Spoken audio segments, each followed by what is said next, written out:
concernant la parole de Dieu. Amen. Tout au long de cette semaine, j'ai essayé d'accéder à un compte, un de mes comptes, mais j'ai essayé d'accéder à ce compte avec la mauvaise carte.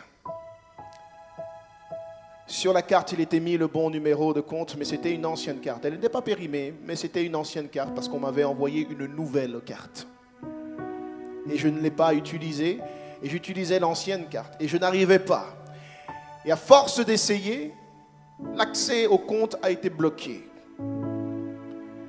Alors j'ai fait de nombreux appels, on a essayé de fond en comble de comprendre d'où venait le problème. Et un de mes interlocuteurs m'a demandé, mais est-ce que vous n'avez pas reçu une nouvelle carte? Je dis, mais non, je ne sais pas, non, je n'ai pas reçu une nouvelle carte, j'ai toujours utilisé la même carte. Alors, en cherchant, un des soirs, quelque chose m'a dit, c'est l'Esprit qui m'a dit, ouvre ta Bible.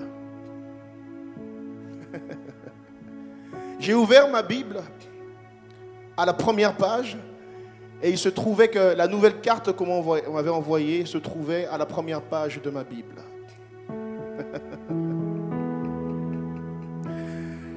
Et quelques secondes après,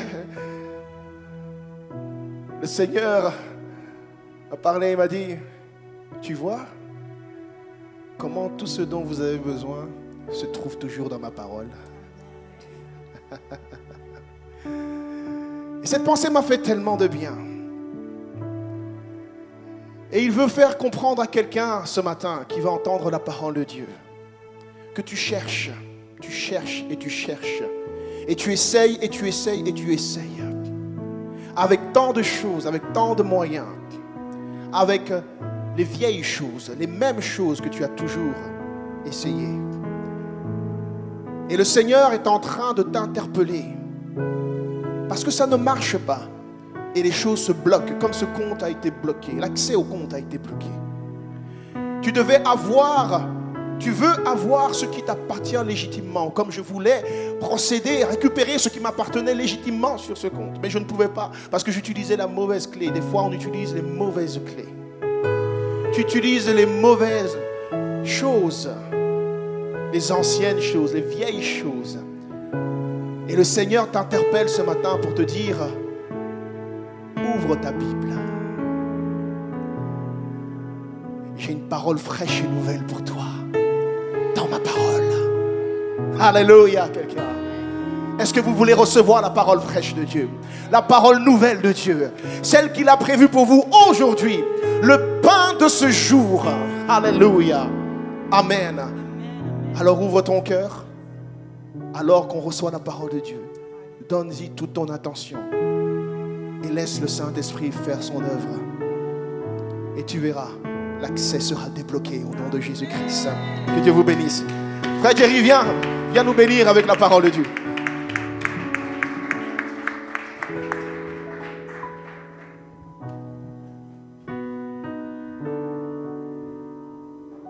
Vous pouvez vous asseoir un instant. On va bientôt lire la Bible. Amen. Où es-tu, ma carte? Amen.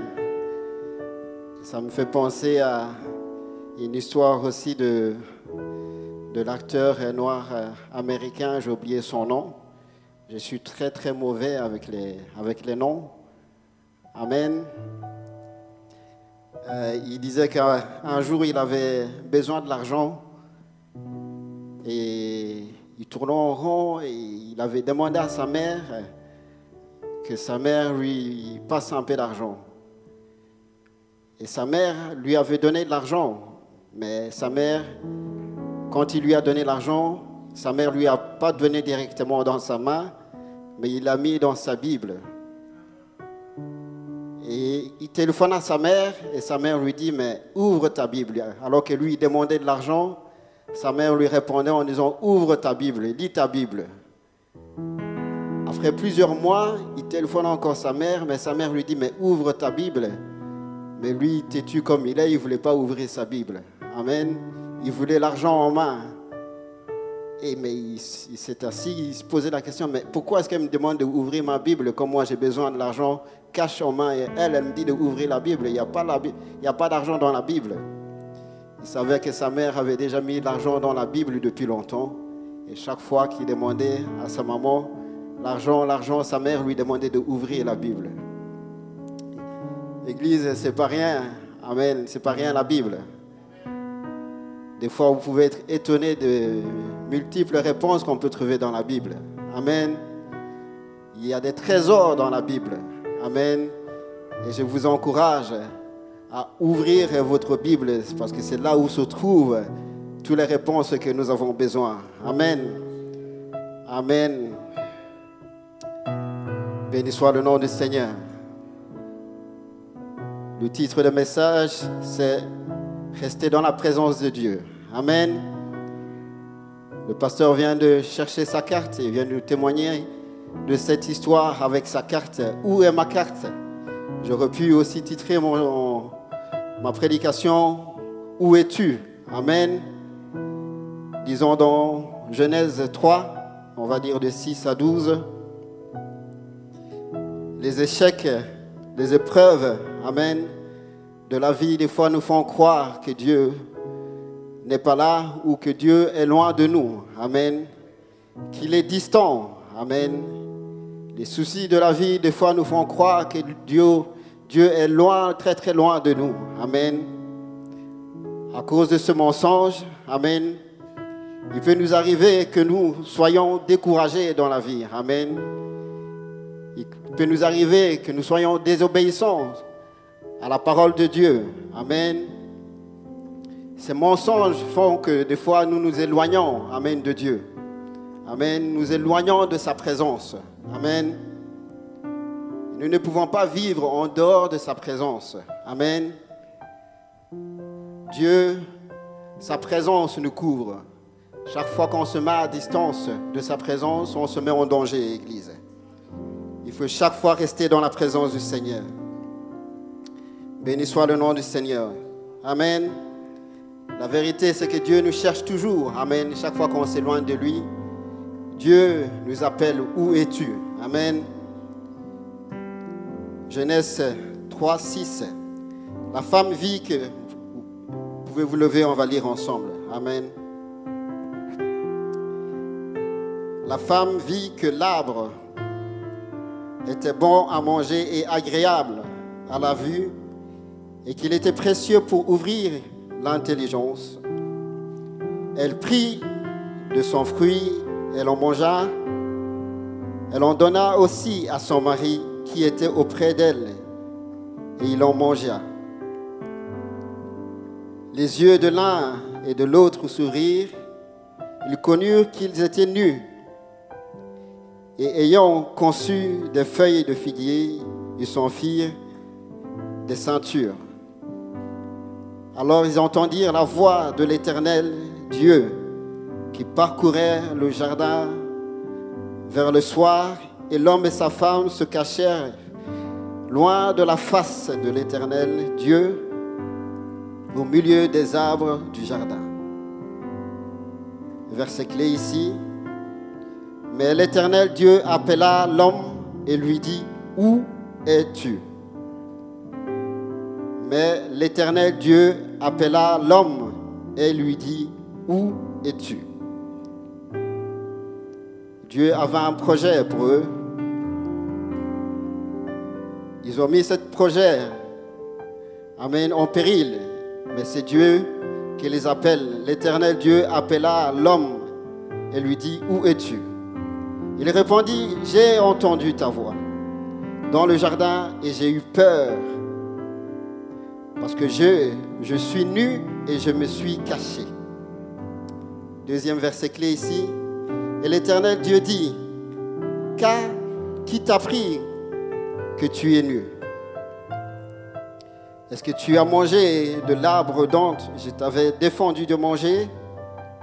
L'homme répondit, « La femme que tu as mise auprès de moi m'a donné de l'arbre et j'en ai mangé. » Et l'Éternel Dieu dit à la femme, « Pourquoi as-tu fait cela? La femme répondit, le serpent m'a séduit et j'ai mangé. Le verset clé ici dit, mais l'Éternel Dieu appela l'homme et lui dit, où es-tu? Ça c'était le verset 9. Et verset 11, et l'Éternel Dieu dit, qui t'a appris que tu es nu? Amen. Ici, nous pouvons être étonnés. Quand j'ai préparé le leçon ici, des fois quand on lit la parole de Dieu nous révèle plusieurs choses. La compréhension d'hier ne sera pas la même chose qu'aujourd'hui, ça ne sera pas la même chose de demain. Il y a une révélation, amen, qui vient. J'étais agréablement étonné, amen, d'entendre, amen, et de voir que c'est le Seigneur qui pose les premières questions dans la Bible. Amen. Dans Genèse, c'est le Seigneur qui pose les premières questions. Où es-tu? La deuxième question aussi vient du Seigneur. Qui t'a appris que tu es nu? Amen. Nous sommes dans la vie ici actuellement et nous pouvons voir que beaucoup de questions se tournent. Qu'est-ce qui se passe dans la vie? Pourquoi cela? Pourquoi ceci? Pourquoi tout ce qui se passe? Nous vivons avec beaucoup de questions. Amen. Mais je suis agréablement surpris que c'est le Seigneur qui demande où es-tu? Où es-tu? Et la deuxième question c'est qui t'a appris que tu es nu? Autrement dit, d'où vient ta source d'information? Amen. Merci Seigneur pour ta parole. Seigneur, nous te glorifions. Nous te louons Seigneur. Seigneur, édifie-nous Seigneur. Parle-nous. Enseigne-nous Seigneur. Parle-nous Jésus. Alléluia. Sois glorifié Seigneur. Amen. Vous pouvez prendre place. Amen. Béni soit le nom du Seigneur. De tout ce qui concerne les relations entre Dieu et l'homme. Amen. Avant la chute, nous ne savons que l'essentiel. Amen. Nous savons que Dieu a créé l'homme, Dieu a créé la femme, amen, les cieux et la terre. Dieu a créé l'homme et la femme, il les a placés dans le jardin d'Éden et il les a demandé, amen, de ne pas toucher cet arbre de connaissance de bien et de mal. Amen. Il les a donné toute la possibilité de faire tout ce qu'ils voulaient dans le jardin, sauf de toucher à cet arbre. Amen. De tout ce qui concerne l'histoire, amen, entre l'homme et Dieu, entre Adam et Ève, la Bible parle assez bref, amen, de cela. Amen. Et quand nous lisons la Bible, comme nous venons de lire, cette relation que Dieu avait entre Adam et Ève, amen, c'était une relation de connaissance. Il connaissait Adam, il connaissait Ève, amen, dans le jardin.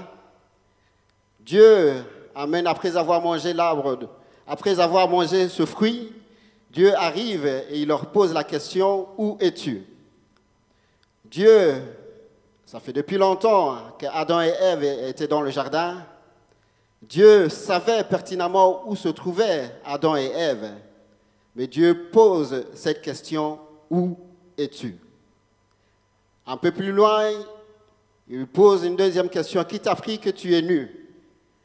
Amen. Vous ne seriez pas étonnés si je vous pose la question, si je vous demande, est-ce que Dieu ne savait pas où étaient Adam et Ève? Amen. Dieu savait pertinemment où ils étaient, Adam et Ève. Amen. Il pose cette question. Amen. Il savait qu'ils avaient mangé cet arbre de connaissance de bien, ce fruit. Ils avaient mangé ce fruit et Dieu voulait leur donner l'occasion de se repentir. Amen. Il voulait leur donner l'occasion de dire la vérité. Parce que dire la vérité ouvre à une porte de sortie. Amen. Dieu donnait cette opportunité à Adam et Ève de demander pardon. Amen. pour restaurer cette relation qu'ils avaient entre eux. Amen. Dieu ne posait pas cette question pour savoir de l'information sur Adam et Ève, pour savoir où ils se trouvaient, Adam et Ève. Mais Dieu posait cette question pour savoir quelle est leur position. Amen. Leur position par rapport à Dieu. Dieu savait où ils se trouvaient, mais Dieu pose la question, où es-tu? Quelle est ta position par rapport à moi? Amen.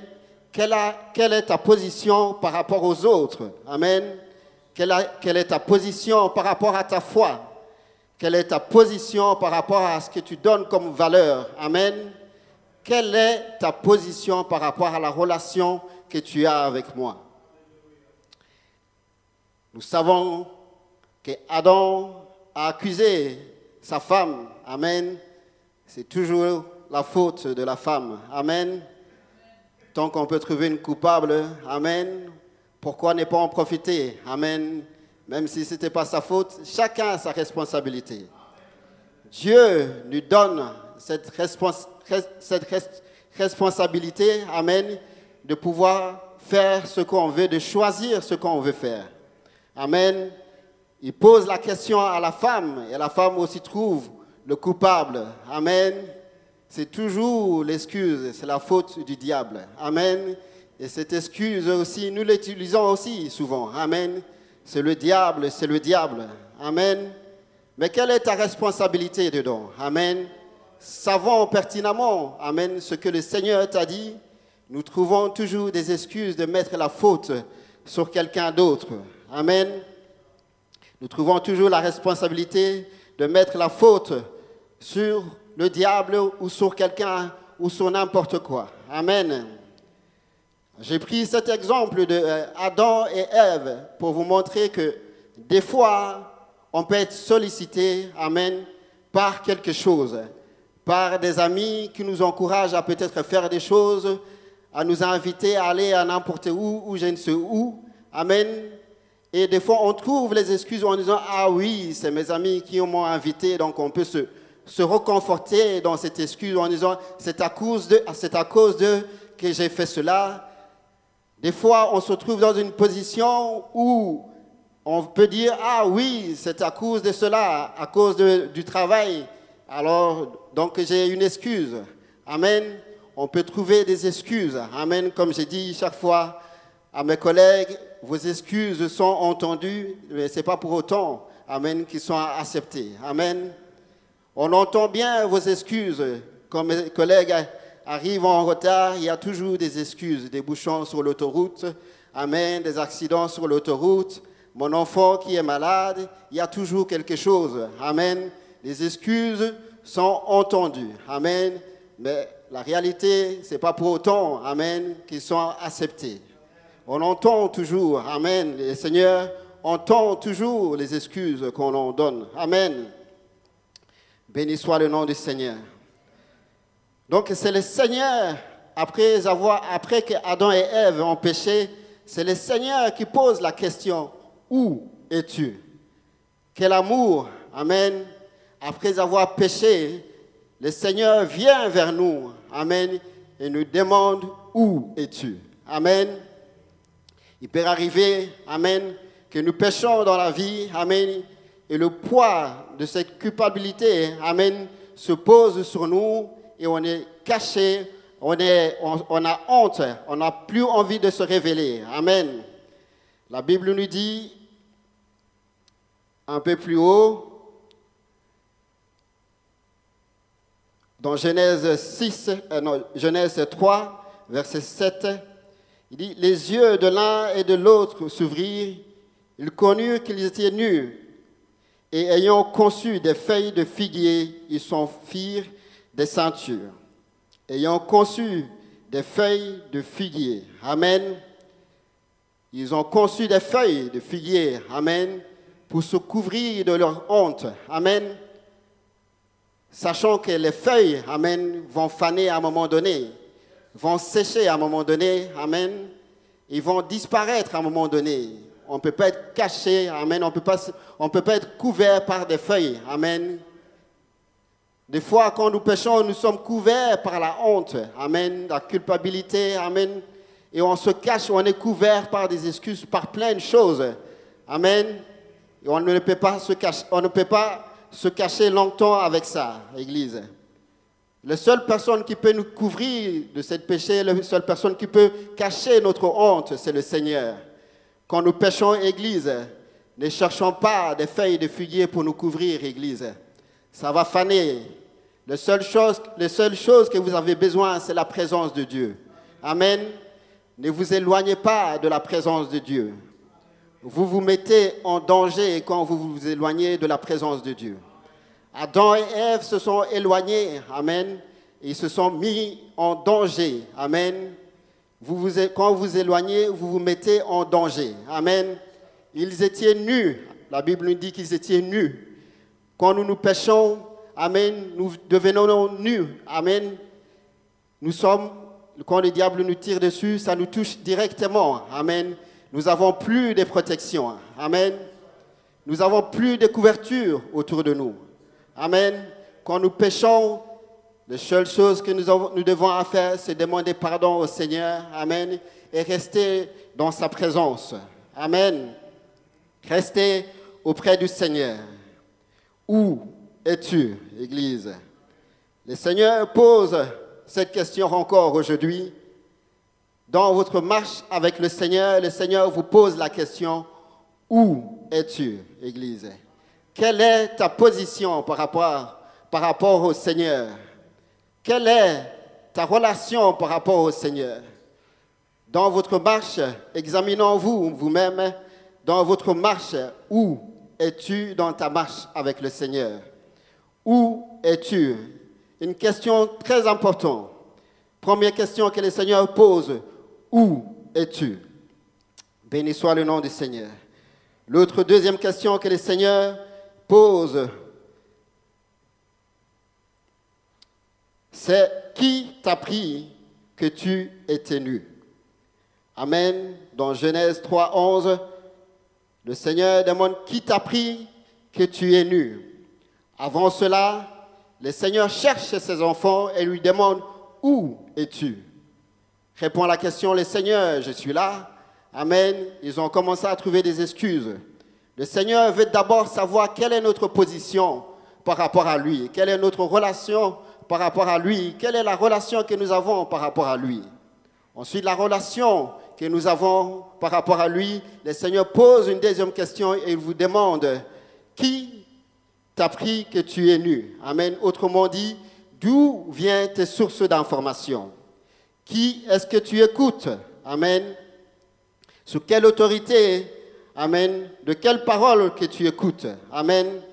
Quelle est ta source d'information? Amen.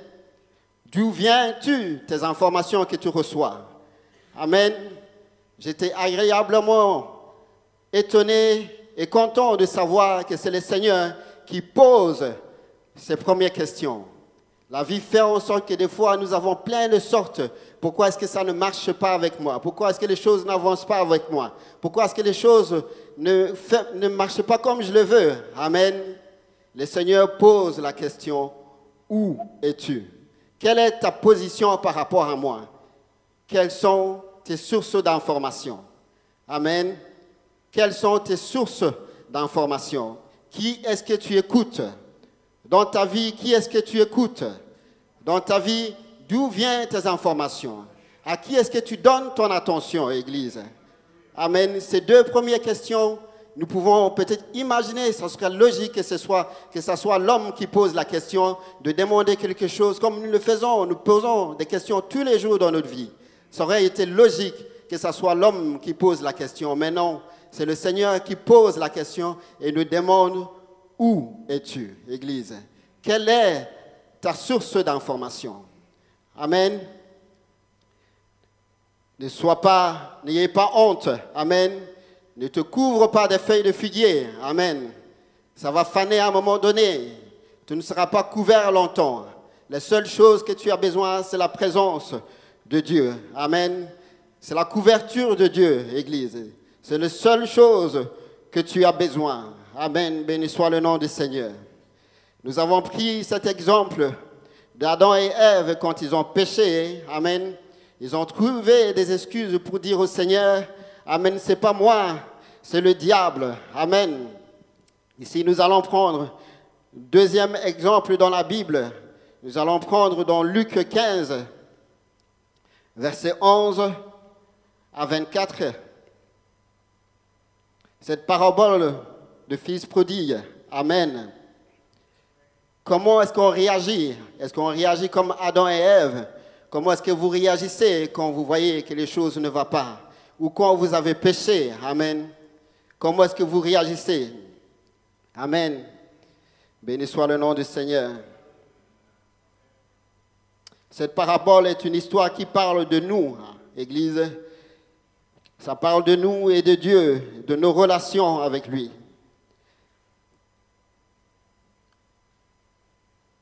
Luc 15, 11. Il dit encore,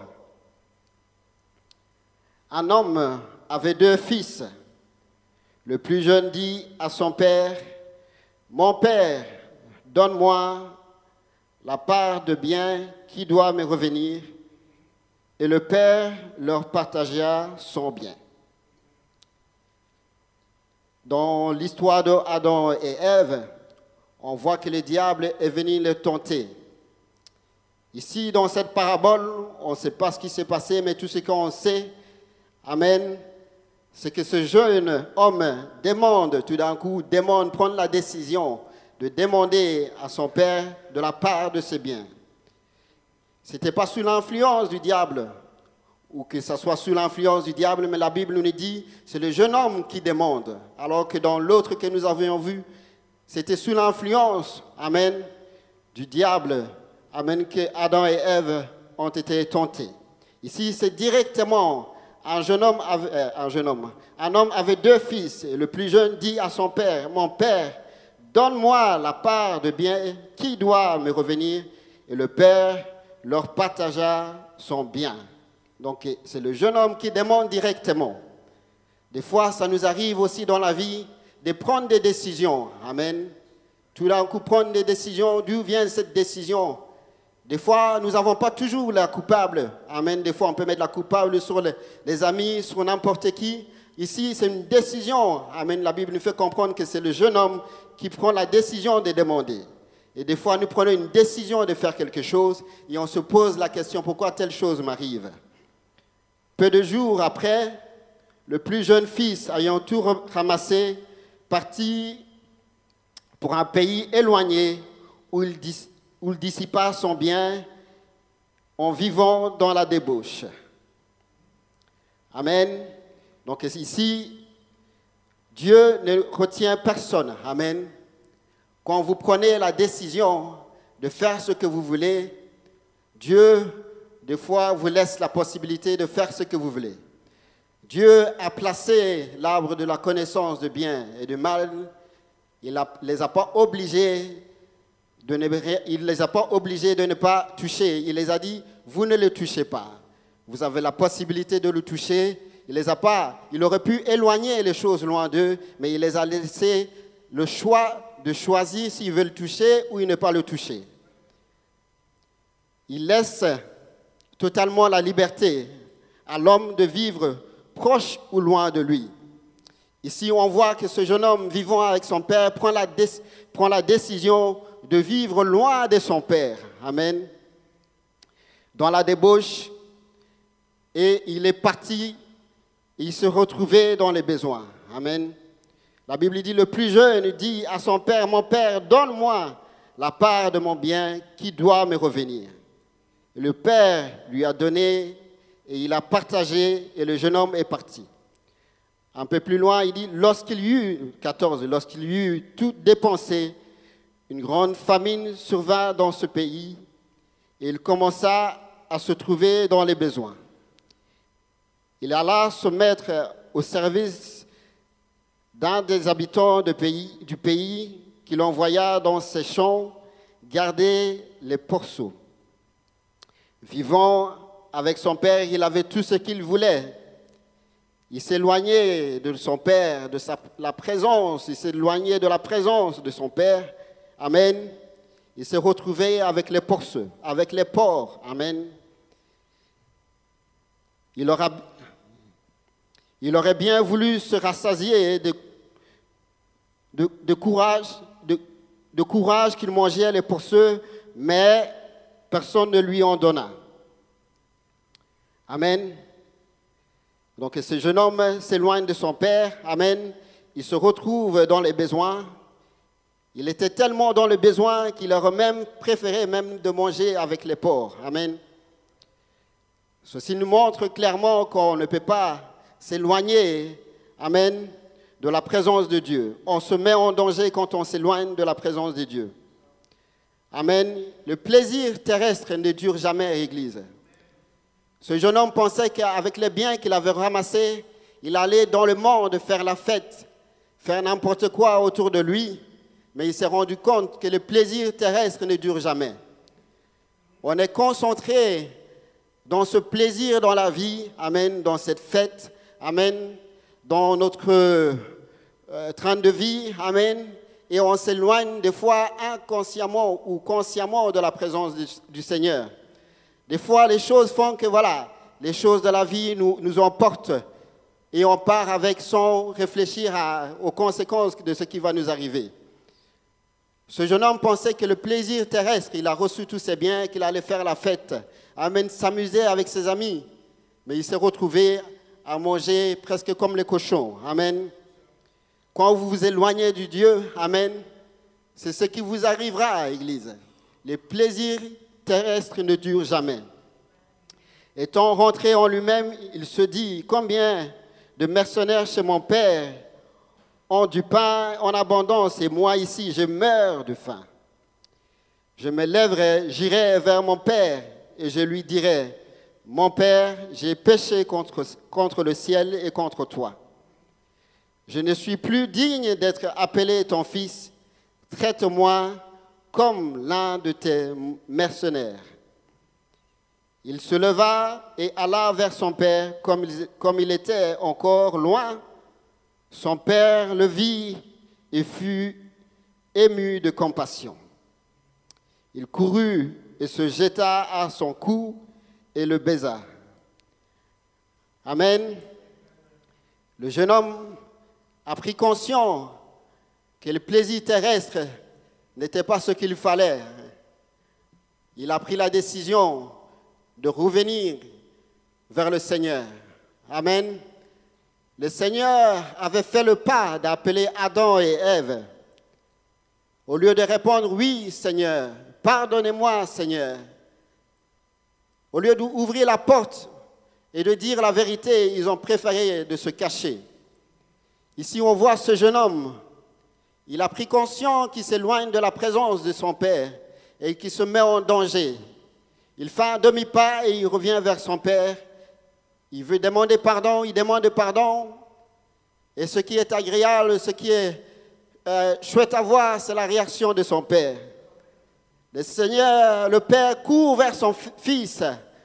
Mon fils, oh, tu es là. Le Père, content de voir son fils, embrassa son fils. Amen. Le Seigneur nous accueille, Église. C'est merveilleux avec le Seigneur. Même quand nous péchons, quand nous revenons vers le Seigneur, nous avons encore une chance d'être accueillis, Église. Le Seigneur nous accueille, Église. Ce n'est pas trop tard. Amen. Si vous vous êtes éloigné du Seigneur, Église, ce n'est pas trop tard. Vous pouvez revenir vers le Seigneur et le Seigneur vous accueillera. Je ne sais pas à quel point vous êtes aussi distant par rapport au Seigneur. Le Seigneur pose la première question. Où es-tu, Église? C'est le Seigneur qui pose la première question. Et prenons, amen, l'exemple de ce jeune homme et reviens en arrière vers ton Père et le Seigneur t'accueillera à bras ouverts. Le Seigneur vous accueillera à bras ouverts, Église. C'est très important de revenir vers le Seigneur. Vous vous mettez en danger à chaque fois que vous vous mettez à distance. Vous devenez une cible facile à abattre. Quand vous vous éloignez, le diable vous regarde et vous tire dessus, Église. Si vous ne voulez pas être tiré dessus, ne vous éloignez pas du Seigneur.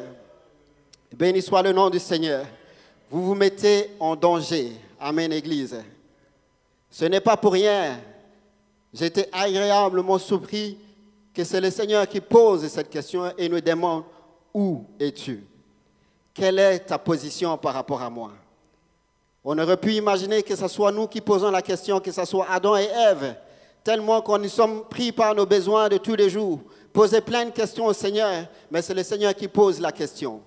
Non seulement c'est lui qui pose la première question, mais c'est aussi celui qui pose la deuxième question. Et il te demande quelles sont tes sources d'information. Aujourd'hui, quelles sont tes sources d'information? Qui t'a appris que tu es nu? Qui t'a appris? De qui est-ce que tu écoutes? Dans ta vie, de qui est-ce que tu écoutes? Qui te parle, Église? Très important de poser cette question. Est-ce que j'écoute vraiment le Seigneur ou est-ce que j'écoute quelqu'un d'autre? J'espère que cette question, vous n'oublierez pas. C'est une question à se poser tous les jours. Qui est-ce que j'écoute? Quelle est ma position par rapport au Seigneur? Vous êtes en danger quand vous éloignez du Seigneur, Église. Ne vous éloignez pas. Vous seriez abattus, Église. C'est une vérité. Vous devenez une cible facile, Église. Ce n'est pas pour rien que quand on vient à l'Église, quand on se rapproche, qu'on parle de l'unité, amen, chaque fois qu'on se met à distance, on se met en danger, Église. Si vous avez la possibilité de revenir, faites comme ce jeune homme et reviens. Amen. Reviens auprès de ton Père. Ne t'éloigne pas. Ne trouve pas des excuses comme Adam et Ève. Les excuses, il y en a plein, on peut s'en servir tous les jours. Oui, le Seigneur peut entendre tes excuses, mais ce n'est pas pour autant que c'est accepté, Église. On peut servir plusieurs excuses. Amen. Des bons ou des moins bons. Amen. Il y a toujours moyen de trouver des excuses. Mais ce n'est pas pour autant qu'ils sont acceptés. Ils avaient des excuses, c'est le diable. C'est ma femme. C'est mes amis.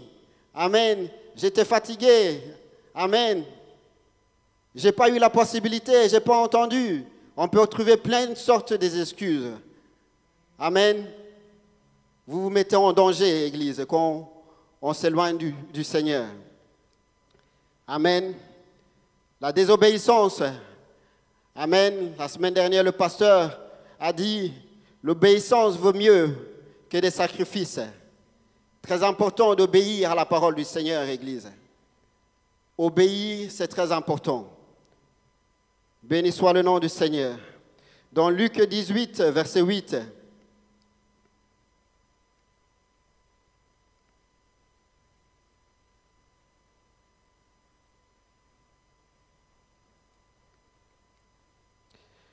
Luc 18, 8, je vous le dis, il leur fera promptement justice.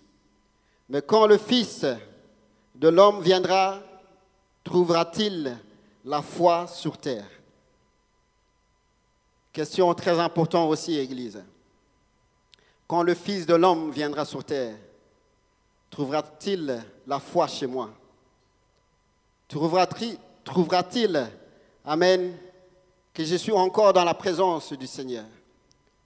Cette question est posée encore, Église. Est-ce que vous avez encore la foi dans le Dieu que vous servez? Est-ce que le Seigneur trouvera-t-il la foi quand il revient, quand il reviendra? On peut se poser beaucoup de questions, mais je pense que certaines choses, ce n'est pas pour rien que le Seigneur pose les premières questions. Certaines choses sont très importantes à savoir dans la marche avec le Seigneur.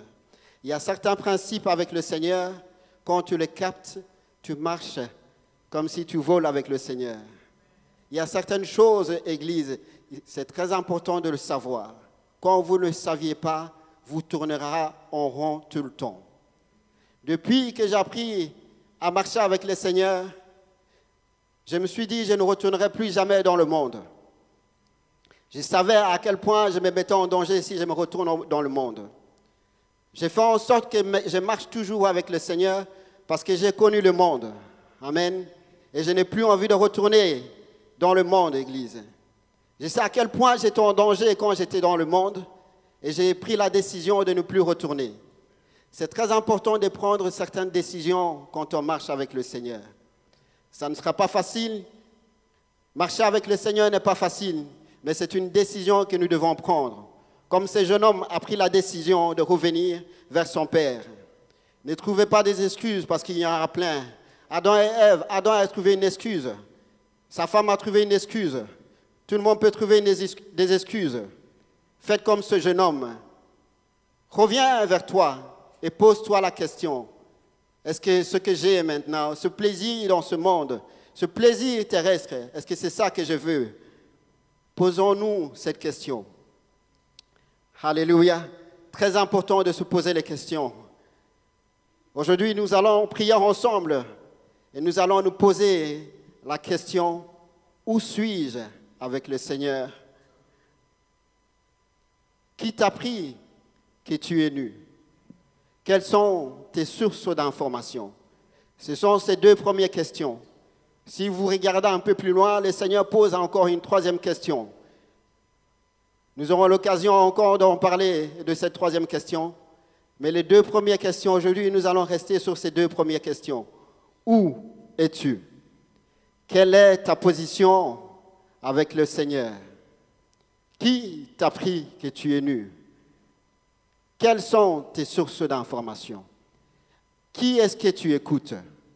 Si on peut avoir un peu de musique, nous allons prier ensemble. Amen. Nous allons nous poser la question et nous allons tenter de faire un tour de 360 sur nous et nous poser la question, quelle est ma position réellement avec le Seigneur? Quelle est réellement ma position? Est-ce que je me couvre encore avec cette feuille de figuier? Est-ce que je suis encore couvert de honte? Le Seigneur pardonne l'Église. Soyons réceptifs à son appel. Aujourd'hui, le Seigneur nous appelle et nous demande, où es-tu? Où es-tu, Église? Quelle est notre condition face à Dieu? Dieu te cherche, Église. Dieu te cherche, mon frère, ma soeur, Dieu te cherche. Ne t'éloigne pas, Dieu t'appelle, où es-tu? C'est une simple question. J'aimerais bien que vous partiez avec cette question aujourd'hui, si vous partez, et toute la semaine, posez-vous la question, où suis-je avec le Seigneur? Et je vous assure que vous allez être étonné de la réponse qui viendra dans votre tête. Où suis-je avec le Seigneur? Où suis-je dans ma marche? Quelle est ma position avec le Seigneur? Vous avez peut-être l'impression que vous êtes en bonne position avec le Seigneur, mais posez-vous la question, réellement. Des fois, les impressions ne sont pas la vérité. Certainement, les impressions, ce n'est pas la vérité. Des fois, on a l'impression qu'on fait les choses comme il faut. C'est une impression. Ce n'est pas une vérité. La parole nous dit dans Jean que Jésus est la vérité. Le Saint-Esprit est la vérité. La parole de Dieu est la vérité. C'est le seul endroit où on trouve les réponses, Église. Qu'est-ce que vous cherchez, Église? Le pasteur vient de témoigner. Cherchons une réponse. Il a trouvé la réponse tangiblement dans sa Bible. Vous seriez étonné de savoir de nombreuses réponses que vous pouviez trouver dans la Bible. Vous seriez étonné. Si nous pouvons nous lever ensemble, l'Église, nous allons prier ensemble. Le Seigneur nous cherche et en s'adressant à nous par sa parole. Le Seigneur ne frique pas comme les policiers, mais il nous parle à nous par sa parole. Il nous appelle, le Seigneur nous interpelle, Église. Libre à nous de répondre. Si vous prenez la décision de partir dans ce monde, libre à vous. Assumez les conséquences dans ce monde. Si vous prenez la décision de revenir vers le Seigneur, c'est une décision qui vous regarde. Libre à vous. On ne peut pas vous l'obliger. Si vous décidez de partir, comme ce fils, il a décidé au jour au lendemain de recevoir son bien. On vient à l'église avec nos besoins, avec nos demandes, avec nos soucis. On reçoit la réponse et on part dans le monde, église. Comme ce jeune homme, il est venu vers son père et il a reçu ce qu'il voulait. Il est parti dans ce monde. Nous venons à l'église avec nos besoins et nous retournons dans le monde. Je suis sûr que si vous êtes ici, ce n'est pas pour les beaux yeux de pasteur, ni pour les beaux yeux de Maman Rita, ni pour les beaux yeux de chacun d'entre nous. Si vous venez ici, c'est parce que vous êtes venu avec un besoin. Certains d'entre nous ont déjà reçu une réponse. Mais par la suite, vous avez fait une espèce de compromis entre un pied ici et un pied ailleurs. Si vous venez ici, c'est parce que vous recevez une réponse à votre prière. Vous ne viendrez pas à l'église parce que c'est un dimanche. Vous aurez pu être dans votre lit, dormir encore un peu plus. Si vous vous réveillez pour venir dans la maison du Seigneur, c'est parce que vous obtenez des réponses à vos prières. Le Seigneur répond quand on lui parle. Le Seigneur ne vous obligera pas à rester, à s'asseoir dans sa présence. Il vous offre cette possibilité. Vous pouvez partir si vous voulez. Si vous voulez, vous pouvez aller dans le monde. Mais sache que si vous prenez la décision de revenir vers le Seigneur vous accueille. Le Seigneur ne retient pas si vous voulez partir. Le Seigneur, quand vous revenez, il vous accueille. Faites un tour sur vous. Est-ce que vous voulez revenir vers le Seigneur, Église, ou vous voulez rester dans ce monde? Où es-tu dans ta marche avec le Seigneur?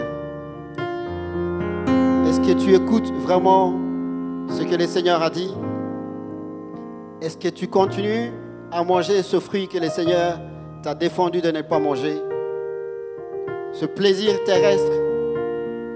Est-ce que tu continues à t'en servir des excuses? Au lieu de rester proche du Seigneur, dans sa présence, tu t'éloignes et tu trouves des excuses. Le Seigneur te dit, où es-tu? Nous allons prier ensemble. Je vous invite à venir devant ici. Et posons-nous la question, où suis-je dans ma marche? Venez devant ici, nous allons prier ensemble. Nous allons dire au Seigneur, Seigneur, me voici. J'ai été dans le monde, Seigneur. Seigneur, tu m'as répondu. Mais je reste désobéissant, Seigneur. C'est dur pour moi, Seigneur. Mais je te demande pardon, Seigneur. Je vous invite à venir devant. Nous allons prier ensemble. Nous allons prier ensemble et demander pardon, Seigneur.